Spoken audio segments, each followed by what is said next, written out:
Minister, I'm really glad to have the opportunity to speak on these statements this evening and that you are in the House to listen.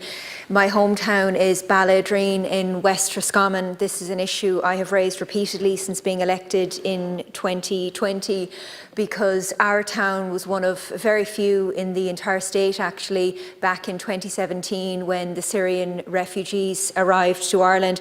We were one of very few places actually that welcomed and that gave the Céad Míle Fáilte to the Syrian refugees that arrived in their hundreds, and indeed hundreds have gone through the reception centre in Balladreen, which remains open right up to this day. And what I could never ever understand was why we were allowing and actually ensuring that there was tension and anger within the community, the existing community, by simply not department by department putting in the resources that was needed, both for the existing community and for the new community, because not doing that, both suffer, and that is the reality. When we did that in Balladreen in 2017, funding from the Department of Justice came for a new childcare facility that was later pulled.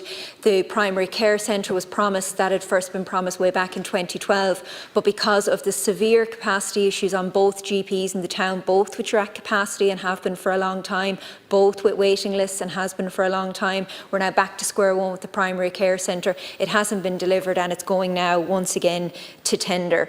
So it was of great frustration to me that it wasn't rocket science for each department to look, okay, we're putting X number of people into a rural town. It is the town in County Roscommon with the highest deprivation and the highest unemployment rate, and we will support that town. We'll support the new community and we'll support the existing residents. And it actually could have been a blueprint for the rest of the state in terms of what could and should have been done, but wasn't done. And then when that's not done and the resources and the services aren't put in place, that's what causes the tension and the anger that is totally avoidable regardless of where the town is and what their situation is. But unfortunately that never happened. Luckily the funding for the childcare was got elsewhere and that will proceed, and it is desperately needed. Similarly, the school, I think there are almost 30 different nationalities in the primary school in Balladreen, waited and waited and waited, eventually got their planning permission in July for 12 new classrooms, and that needs to progress very, very quickly.